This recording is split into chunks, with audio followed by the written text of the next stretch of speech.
Hey everybody, welcome to my house. I don't usually do this, but I have something in this box that is extremely cool.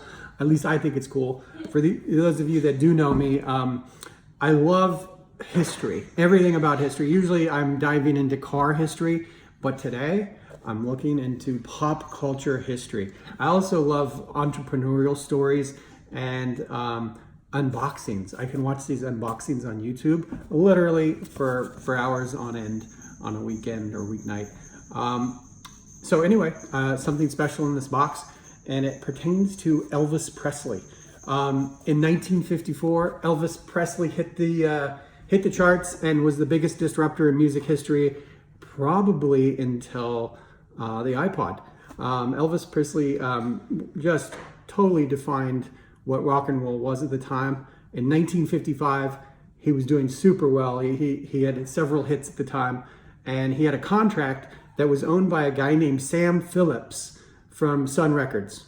Well, Sam hit some hard times and had to sell the contract, Elvis's contract, for $35,000, which by today's standards is absolutely insane. But he sold Elvis's contract for $35,000 to RCA Records, and pretty much the rest was history. RCA had so many hits with Elvis. He became a worldwide star almost overnight with the help of one guy. A guy who was an ex-carny, cigar chomping guy who would, a lot of people didn't like him, but Elvis connected with him right away. And he signed a management contract with Elvis and was his manager for the next 21 years until Elvis Presley died. And anyway, it was pretty cool. But there's one thing about Colonel Tom Parker was his name that a lot of people don't know. Not only was a genius in marketing Elvis, selling products, shirts. What else did he sell? He sold anything you could think of with Elvis's name on it. It really created a brand for Elvis. And what was cool is that he realized that there was what we call sawdust on the floor.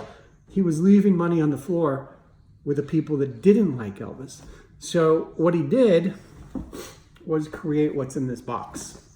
And by 1957, they had made $22 million in Elvis Presley merchandise. I'm gonna open this with a knife because I can't find the scissors. Don't try this at home, but at any rate, we're gonna open this up. So $22 million they had made in 1957, only off the merchandise. And Colonel Tom Parker had a 50% cut of that merchandise.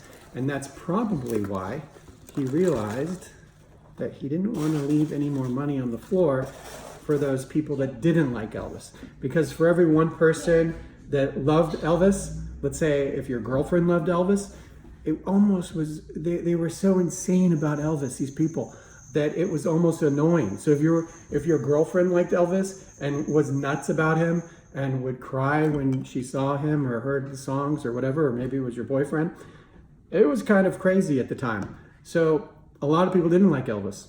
As many people that liked him maybe didn't like him. So what Tom Parker did is he created this button, which became an overnight success, making him even more money off of his haters. And here is the button. This is a real button that I found from someone who had it in Virginia. But take a look at it.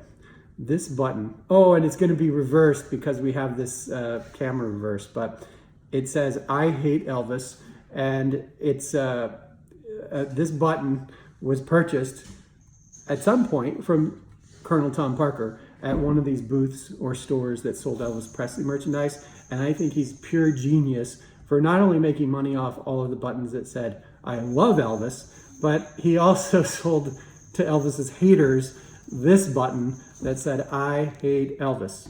Pure genius. Thought you'd enjoy it. I love this kind of stuff. And that's it. Over and out.